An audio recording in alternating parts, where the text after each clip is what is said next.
দিবসে জাতীয় যুব শক্তির আত্মপ্রকাশ, এই অন্যতম মুহূর্ত।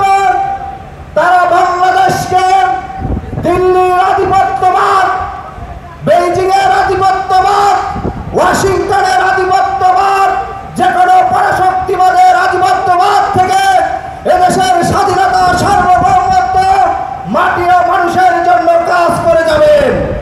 আমরা দেখতে পাচ্ছি বর্তমান সরকার যে মানবিক করিডোরের বিষয়ে এগিয়ে যাচ্ছে, চট্টগ্রাম বন্দরের বিষয়ে যে বিদেশিদের কাছে দায়িত্ব দিয়েছে, সে বিষয়ে আমরা স্পষ্ট করে বলে দিতে চাই, বাংলাদেশের স্বাধীনতা, সার্বভৌমত্বের সাথে সংশ্লিষ্ট যে কোনো সিদ্ধান্ত গ্রহণ করতে হলে এদেশের প্রতিটি রাজনৈতিক দল, প্রত্যেকটি স্টেক হোল্ডার, সকল শ্রেণী পেশার মানুষের সাথে আলোচনা করে সিদ্ধান্ত নিতে হবে।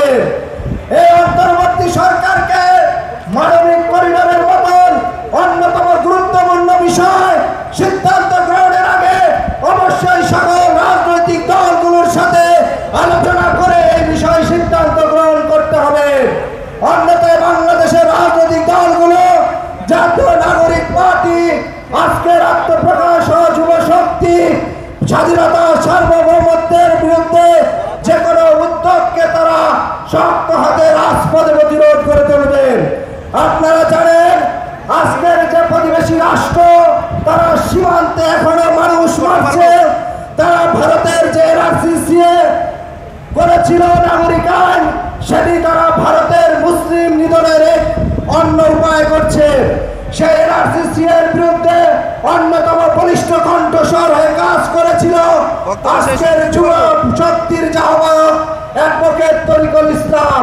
আমরা আশা করব আগামী দিনের বাংলাদেশে যুবকদের জন্য কাজ করার জন্য, বাংলাদেশের মানুষের জন্য স্বাধীনতার, সার্বভৌমত্বের প্রশ্নে আপসহীন থেকে ভূমিকা রেখে যাবে জাতীয় যুব শক্তি পার্টি। জাতীয় যুব শক্তি পার্টির জন্য শুভকামনা জানিয়ে আমার বক্তব্য